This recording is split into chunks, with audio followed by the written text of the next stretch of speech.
마태복음 3장 13절에서 17절 말씀. 이때 예수께서 갈릴리로부터 요단강에 이르러 요한에게 세례를 받으려 하시니 요한이 말려 이르되 내가 당신에게서 세례를 받아야 할 터인데 당신이 내게로 오시나이까. 예수께서 대답하여 이르시되 이제 허락하라. 우리가 이와 같이 하여 모든 의를 이루는 것이 합당하니라 하시니 이에 요한이 허락하는지라. 예수께서 세례를 받으시고 곧 물에서 올라오실새 하늘이 열리고 하나님의 성령이 비둘기같이 내려 자기 위에 임하심을 보시더니 하늘로부터 소리가 있어 말씀하시되 이는 내 사랑하는 아들이요 내 기뻐하는 자라 하시니라. 아멘. 안녕하세요. 승리한산 가족 여러분, 그리고 강성성경연구원 여러분. 오늘은 마태복음 8번째 시간으로 마태복음 3장 13절에서 17절 말씀을 겸손히 요한에게 세례를 받으신 예수님이란 제목으로 함께 말씀을 나누도록 하겠습니다. 승리하는 삶은 박효일 목사님의 구속사로 조망한 성경 연속 강해집을 통해서 편집이 되었고요. 이번 마태복음 1에서 5장은 마태복음 1권에 해당하는 내용으로 구성이 되어 있습니다. 자, 13절 말씀을 보도록 하겠습니다. 이때 예수께서, 이때는 어떤 때입니까? 바로 세례 요한이 광야에서 회개하라 천국에 가까웠느니라 라고 외치면서 사람들에게 세례를 줄 때입니다. 이때 예수께서 갈릴리로부터 요단강에 이르러 요한에게 세례를 받으려 하시니 라고 얘기합니다. 즉 이 세례에 예수님께서도 동참하는 것입니다. 자, 이 부분에서 우리가 지난 시간을 살펴봐야 됩니다. 우리가 지난 시간에 이 세례의 의미가 무엇이라고 했습니까? 특히 유대인들이 세례를 받는다는 것이 무슨 의미였습니까? 원래 유대인들은 세례를 받을 필요가 없고 이방인들이 유대인으로 들어갈 때 이 물로 세례를 받았습니다. 그런데 유대인들이 이 물로 세례를 받고 아브라함의 자손이기 때문에 우리는 하나님 백성이다 라는 것이 아니라 우리가 죄의 씻음을 받아서 참된 하나님의 백성, 참된 천국의 백성 되는 것이 바로 이 세례의 의미라 그랬습니다. 그리고 예수님을 통해서 성령과 불로써 세례를 받는 것은 예수 그리스도 이름으로 우리가 하나 되는 것, 모든 족속이 하나 되는 것과 또 우리가 연단받고 거룩하게 되는 깨끗함을 입게 되는 성령의 역사, 성령의 은혜에 대해서 얘기한다 그랬습니다. 근데 이 사이에 무엇이 있었냐면, 즉 우리가 죄에서 돌이켜서 하나님 앞에 회개의 세례를 받는 것과 예수님께서 성령과 불로서 세례를 주는 그 사이에 어떤 사건이 있냐면 바로 예수님께서 세례 요한에게 물로 세례를 받는 이 세례의 역사가 있습니다. 그렇다면 이 세례의 역사가 어떤 의미인지 오늘 그 의미를 아는 것이 중요하고, 이것을 이루시는 삼위일체 하나님의 역사를 보는 것이 오늘 말씀의 핵심입니다. 자, 14절 말씀을 보면 세례를 받으시러 나오는 예수님을 보고 요한이 이렇게 얘기합니다. 요한이 말려 이르되 내가 당신에게 세례를 받아야 할 터인데 당신이 내게로 오시나이까. 즉 이게 무슨 뜻이에요? 지금 이 세례는 회개 세례예요. 그 예수님은 이 땅에 오신 하나님이세요. 완전 사람이시고 완전 신이세요. 죄가 없으신 분이에요. 그래서 회개의 세례를 받는다는 것은 죄가 없으신 예수님께서 세례 요한에게 할 수 있는 것이지 세례 요한이 예수님께 할 수 있는 것이 아니에요. 더 나아가서 세례 요한은 예수님의 길을 준비하러 온 사람이고, 즉 종이고, 예수님은 그 길을 우리에게 주신 은혜의 길 되게, 구원의 길 되게 만드시는 분이세요. 그래서 예수님께서 또 높으신 것이 당연해요. 그래서 1번 문제에 대해서 우리가 대답할 수 있는 겁니다. 세례 요한은 왜 예수님이 세례 받으시는 것을 말렸나요? 예수님이 더 높으신 분이고 예수님이 죄가 없으신 분인데, 더 낮고 죄가 있는 내가 예수님께 이 회개의 세례를 받아야 되는데 예수님이 지금 세례 요한에게 세례를 받으러 오시는 거예요. 그거에 대한 대답이 바로 15절에 나타납니다. 그래서 15절과 16, 17절이 바로 예수님이 세례를 받으셔야 되는 그 의미를 설명해 주는 거예요. 자, 그 첫 번째 의미를 15절 말씀을 통해서 확인해 보도록 하겠습니다. 예수께서 대답하여 이르시되 이제 허락하라. 우리가 이와 같이 하여 모든 의를 이루는 것이 합당하니라 하시니 이에 요한이 허락하는지라. 자, 여기서 말하는 모든 의는 무엇을 얘기하는 걸까요? 모든 의. 의는 누구의 기준이에요? 첫째하게 하나님의 기준이에요. 즉 모든 의를 이룬다는 것은 하나님의 기준에서 하나님의 뜻을 이루는 거예요. 하나님의 계획을 이루는 거예요. 그렇다면 하나님의 계획은 무엇입니까? 이미 세례 요한이 요한복음에서 우리에게 예수님이 누구신지 선언한 게 있어요. 요한복음 1장 29절을 봅시다. 이튿날 요한이 예수께서 자기에게 나오심을 보고 이르되 보라 세상 죄를 지고 가는 하나님의 어린 양이로다 라고 얘기하고 있어요. 하나님의 어린 양인데 무엇을 지고 가요? 세상 죄를 지고 가요. 세상 죄를 지고 간다는 것입니다. 그래서 우리가 죄에 대한 문제의 해결은 바로 예수님을 통해서 이루어지는 거예요. 즉 예수님을 통해서 죄의 문제를 해결하게 하시는 것이 하나님의 뜻이고 이 하나님의 뜻을 이루는데 세례 요한도 예수님도 순종하는 것이 바로 모든 의를 이루는 거예요. 그렇다면 지금 예수님이 세례 요한에게 이 회개의 세례를 베풀던 세례 요한에게 세례를 받는다는 것은 무슨 의미일까요? 우리가 말씀을 한 절 더 나누도록 하겠습니다. 골로새서 2장 12절입니다. 너희가 세례로 그리스도와 함께 장사되고 또 죽은 자들 가운데서 그를 일으키신 하나님의 역사를 믿음으로 말미암아 그 안에서 함께 일으키심을 받았느니라. 죄가 없으신 예수님께서 회개의 세례를 통해서 무엇을 보여주시는 거예요? 물에 들어가는 것이 죽음을 의미해요. 무엇에 대해서 죽는 거예요? 죄에 대해서 죽는 거예요. 그리스도와 함께 장사되는 거예요. 이제 죄의 문제는 그리스도에게 다 넘기고 죄에 대해서 죽는 거예요. 그리고 어떻게 된 거예요? 일으키셔서 의에 대해서 사는 거예요. 예수 그리스도의 부활의 은혜로 다시 살아남의 은혜를 얻게 되는 거예요. 즉 지금 예수님께서 세례 요한에게 세례를 받으시는 것은 그가 모든 죄를 지고 죽으시는 것에 우리가 동참하여 그의 죽으심과 함께 죽고 그의 살아나심과 함께 사는 새 생명 얻는 새로운 의미를 부여해 주시는 거예요. 사실 새로운 의미라기보다는 더 확장되고 더 완성된 의미죠. 무엇에 비교해서? 회개 세례에 비교해서. 내가 하나님 나라의 백성 되길 원합니다. 나의 죄의 문제가 해결되길 원합니다. 이 문제가 해결되고 나는 하나님 나라의 백성으로 살길 원합니다 라고 할 때 이 문제를 해결해 주시는 분이 바로 예수 그리스도라는 것을 바로 이 세례 요한에게 예수 그리스도께서 세례를 받는 것을 통해서 우리에게 가르쳐 주시는 거예요. 그래서 우리가 영화 같은 것에서 자주 보다시피 이 당시의 세례는 어땠어요? 침례였어요. 요단 강가에 나왔다는 건 뭐예요? 요단강에 푹 들어갔다가 온몸을 적시고 나오는 거예요. 즉 물에 들어가 죽고 새 생명을 얻어서 일어나는 거거든요. 그래서 예수님께서 세례 요한에게 세례를 받으심으로 새 생명을 얻는 새로운 세례의 의미, 예수 그리스도를 따르는 세례의 의미를 우리에게 더욱더 부과시켜 주시는 거예요. 그것이 바로 하나님의 뜻이었다는 것입니다. 그래서 이 세례의 의미를 갱신시키고 완성시키는 하나님의 뜻이 바로 예수님께서 세례 요한에게 세례를 받는 의미의 첫 번째 내용이다라는 겁니다. 자, 그렇다면 두 번째 의미를 우리가 살펴보도록 하겠습니다. 바로 그것이 16절에서 17절입니다. 자, 16절을 보면은 예수께서 세례를 받으시고 곧 물에서 올라오실세. 자, 우리가 하나님의 모든 의를 이루는 것이 합당하니라. 그래서 이 하나님의 뜻대로 세례를 받고 나자 어떤 역사가 일어나냐면 하늘이 열리고 하나님의 성령이 비둘기같이 내려 위에 임하심을 보시더니, 자, 예수님께서 세례를 받고 올라오실 때, 물 밖으로 올라오실 때 하늘에서 비둘기같이 성령께서 내려오시는 거예요.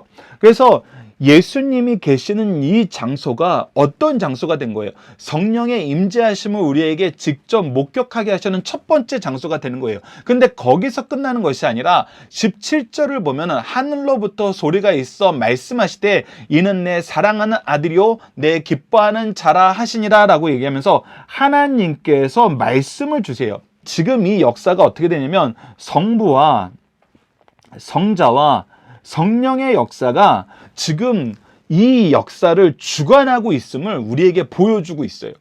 그리고 이 주관하시는 역사의 핵심이 뭐예요? 회개를 통해서 하나님 나라의 백성 되고 그리고 예수님을 통해서 보여주신 이 세례가 성령 세례임을 우리에게 보여줌으로 인해서 이것이 우리가 하나님 나라의 백성됨을 다시금 선포해주고 하나님의 뜻, 하나님의 역사가 이루어지는 것을 보여주고 있어요. 하나님의 역사, 하나님의 뜻은 무엇이에요? 바로 구속사예요. 우리를 살리시는 이 구속의 역사예요. 이것이 지금 어떻게 됐다는 거예요? 하나님의 계획이 있었다는 거예요. 이 계획을 이루러 오신 분이 누군 거예요? 성자께서 이 계획을 성취하셨다는 거예요. 그리고 이 성취된 것을 우리에게 적용시켜 주시고 우리에게 풍성하게 하시는 분이 누구란 거예요? 바로 성령께서 이것을 우리에게 적용시켜 주세요. 그래서 구속사는 성부께서 계획하시고 성자께서 성취하시고 성령께서 이것을 우리에게 적용시켜 주시는 거예요. 그래서 이 구속의 은혜가 우리에게 충만하게 하시기 위해서 이 땅에 오신 예수님을 하나님께서 직접 나타내시고 이 예수님을 통해서 성령이 우리에게 충만하게 임하는 것을 미리 보여주시는 거예요. 즉 예수님이 그 길을 가고 있다고 삼위일체 하나님께서 이것이 삼위일체 하나님의 역사라고 사람들에게 선언해주고 있어요. 선언하는 자리가 됐어요.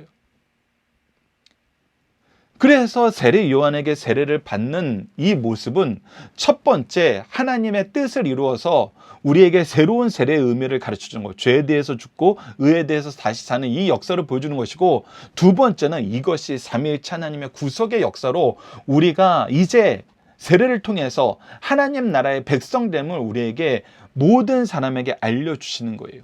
그래서 하나님은 예수님이 누구라고 증거하나요? 이 대답에 대해서 내 사랑하는 아들이요 내 기뻐하는 자라. 바로 하나님과 동등되신 바로 그분이 육신을 입고 오신 분이 바로 예수님이고, 하나님의 모든 뜻을 이루어 하나님을 기쁘시게 하고 영광 돌리게 하는 바로 그분이 예수님이란 거예요. 그래서 우리가 무엇하는 삶을 살게 되냐면 사도행전 2장 38절을 보면 베드로가 이르되 너희가 회개하여 각각 예수 그리스도의 이름으로 세례를 받고 죄 사함을 받으라. 그리하면 성령의 선물을 받으리라 그랬고, 마태복음 28장 19절에도 그러므로 너희는 가서 모든 민족으로 제자를 삼아 아버지와 아들과 성령의 이름으로 세례를 베풀라. 즉 이 세례가 바로 아버지와 아들과 성령의 삼위일체 하나님의 구속의 역사 안에서 이루어지는 것이고, 바로 이 역사를 통해서 너희들이 새 사람됨을, 하나님 나라의 백성됨을, 나의 자녀됨을, 나의 제자됨을 가르치고 지키게 하고 계승하게 하라는 거예요. 그래서 이 역사가 우리 삶에 들어오게 된 것입니다. 우리 기독교인들의 생활에 들어오게 된 거예요.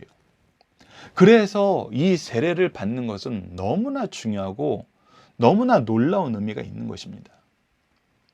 예수 그리스도를 말미암아 새 생명을 얻게 되고 삼위일체 하나님의 구속의 역사에서 내가 살고 있다는 것을 경험하고 고백하고 이것을 인정하고 의지하는 삶을 살아나가는 거거든요. 살아나가게 성령께서 우리와 함께 하심을 우리가 매일 증거하는 삶을 살게 된다는 거예요. 그것이 바로 세례 교인들의 삶이라는 거예요. 세례받은 그리스도인들의 삶이라는 것입니다. 그것을 보장해 주시기 위해서, 그것을 우리에게 미리 알게 하시기 위해서 바로 세례 요한에게 예수님이 세례받게 하시고 이 세례의 역사에 삼위일체 하나님의 임재의 역사가 우리에게 나타나고 있는 거예요.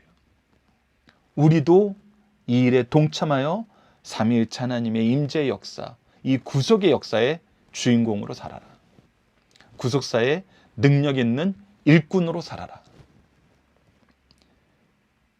이것이 바로 오늘 이 세례 장면에서 우리에게 주시는 하나님 말씀의 은혜입니다. 자, 이제 문답으로 나누는 중심 사상을 보도록 하겠습니다. 항상 말씀드렸다시피 여러분들이 교재가 있으신 분들은 이 이유 부분은 여러분들이 교재를 눈으로 또 손으로 입으로 묵상하시면서 여러분들이 종합적으로 학습을 하셔야 되고 깊이 있게 묵상하는 삶을 사셔야 됩니다. 그리고 더 나아가서 우리가 중요하게 여기는 거, 우리 훈련하는 거, 암송하는 거, 고백 결단하는 거, 기도 훈련하는 거, 이 부분도 여러분들께서 중점적으로 계속 이어나가 주시기를 부탁드립니다. 자, 그러면 문답으로 나누는 중심사상 첫 번째 문제부터 하나씩 보도록 하겠습니다. 무음하신 예수님이 회개의 세례를 받으신 이유는 무엇입니까? 무음하신 예수님께서 겸손히 세례를 받으시고 죄인의 친구가 되셨습니다. 죄 없으신 예수님께서 회개의 세례를 받으러 오심은 겸손을 보이실 뿐 아니라 세례의 중요성을 보여주고 있어요. 그 중요성이 뭐예요? 바로 우리가 죄에 대해서 죽고 예수 그리스도와 함께 죽고 예수 그리스도와 함께 살아나는, 그래서 새 생명 얻음을 가르쳐 주는 거예요. 그러므로 우리도 세례의식을 가볍게 볼 수 없습니다. 우리의 왕 되신 예수께서 죄인의 친구가 되시기 위해 죄 없으시지만 죄인 중 한 사람에게 세례를 받으셨어요. 이처럼 죄인들의 깊은 부분까지 접하신 그 겸손은 우리에게 본이 되어 주심을 가르쳐 주고 있습니다. 두 번째, 예수님이 세례를 받으심으로 사역을 시작하신 이유는 무엇입니까? 주께서 세례를 받으심으로 율법 아래 오셔 율법의 의를 이루시는 모습을 보여주셨어요. 율법의 의를 보여주는 거예요. 즉 하나님이 세우신 질서를 지키는 거예요. 더 나아가서 하나님의 뜻을 이루는 거예요. 이것이 바로 예수님이 우리에게 보여주신 모습이고 바로 이것을 완전하게 이루셨기 때문에 예수님이 우리를 대신하여 죽으신 흠없는, 죄 없는 어린 양이 되실 수 있었던 것입니다. 동시에 이는 메시아 사역의 선포예요. 요한이 세례를 베푸는 것은 하나님의 뜻, 모든 의를 이루는 것이며 예수께서 요한과 함께 그 뜻에 순종하는 것은 하나님의 의를 이루는 것이라는 겁니다. 이러한 맥락에서 예수님의 세례는 하나님의 뜻을 따라 그 사적 생활을 마감하고 메시아의 직무 수행에 들어감을 의미해요. 이를 통해 요한의 메시지가 메시아의 도래와 사역의 시작을 공적으로 선언하게 되고 회개가 필요 없었던 예수께서 세례를 통하여 타락된 인간과 자신을 완전히 일치시켜 우리를 대신하는 일을 시작하셨다는 것을 우리에게 가르쳐주고 있습니다. 또한 이로 인해 믿는 자에게 수세의 본을 보이신 것을 가르쳐주는 거예요. 그래서 여러분들 이것이 형식적인 것이다 이렇게 생각하고 이것은 있어도 그만 없어도 그만 이렇게 생각하면 안 돼요. 하나님은 예배를 드릴 때 순종이 중요하다 그랬지만 동시에 합당한 의복을 입고 나와야 된다 그랬어요. 합당한 영광을 돌려야 된다 그랬어요. 그래서 한쪽만 형식적으로 하는 것이 잘못됐다는 것이지 형식이 없어도 된다는 거 아니에요. 하나님은 질서의 하나님이세요. 하나님이 세우신 질서가 있어요. 그 질서 안에서 우리가 살아야 되는 것입니다. 그래서 우리가 주일은 하나님이 기뻐하시는 모습대로 예배를 드리는 거예요. 우리가 기도하여서 힘을 얻는 거예요. 하나님이 우리의 필요를 아시지만 하나님께서 그냥 주시는 것보다 질서를 세우셨는데 그것이 무엇이냐면 기도함으로 간구하라는 거예요. 그래서 그 질서 안에서 역사해 주신다는 거예요. 그래서 예수님께서도 이 질서를 이렇게 지키셨다면 우리 또한 이 질서를 따르는 것이 너무나 당연하다는 것입니다. 마지막 세 번째, 예수님이 세례를 받을 때 예수님을 증거한 분은 누구십니까? 예수님이 세례를 받으실 때 그가 메시아이심을 성부 하나님과 성령께서 확증해 주셨어요. 예수의 수세 후에 그가 우리의 왕이시오 메시아 되심은 성부 하나님께서 직접 증거하셨고 성령께서 저에게 임재하사 그의 사역에 동행하실 것을 보여주셨어요.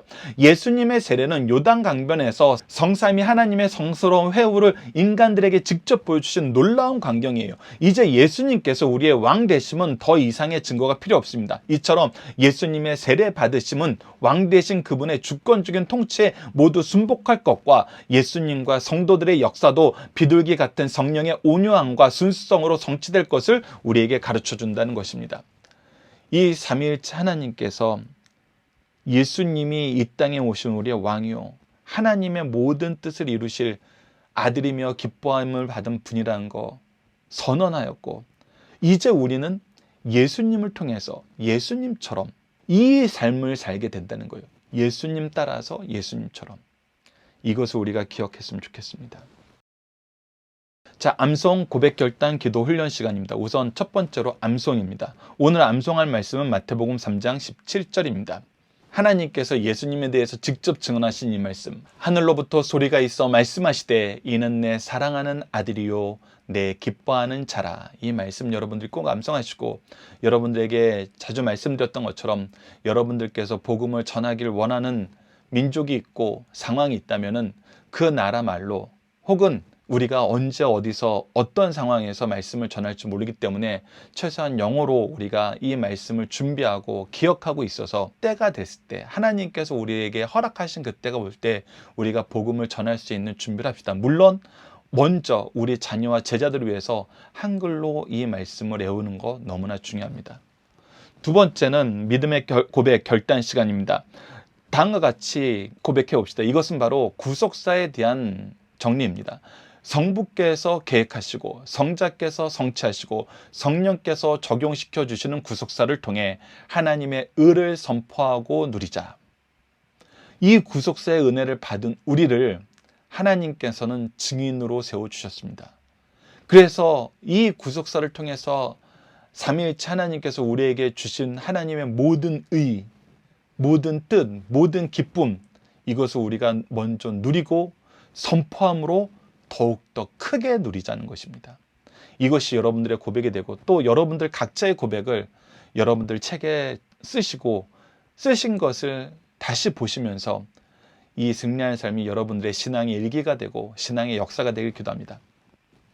자, 이제 함께 기도 훈련하는 시간입니다. 우리가 첫 번째는 항상 말씀드렸던 것처럼 하나님이 누구신지 고백하는 것입니다. 특히 말씀의 은혜를 통해서 하나님이 누구신지 고백해 보는 것입니다. 오늘 본문 말씀을 통해서는 이 구속의 은혜를 성취하시는 걸 보면은 은혜에 은혜를 더하시는 하나님이라고 고백할 수밖에 없습니다. 그리고 우리를 위해서 먼저 행하신 것을 보면은 더 감사할 수밖에 없습니다. 우리의 구원을 계획하시고 이루시고 성령을 통해 누리게 하심을 감사합니다. 하지만 우리가 항상 하나님의 뜻을 따르는 거 아닙니다. 인정하는 거 아닙니다. 의지하지 못했던 일이 너무나 많습니다. 그거 회개하는 것입니다.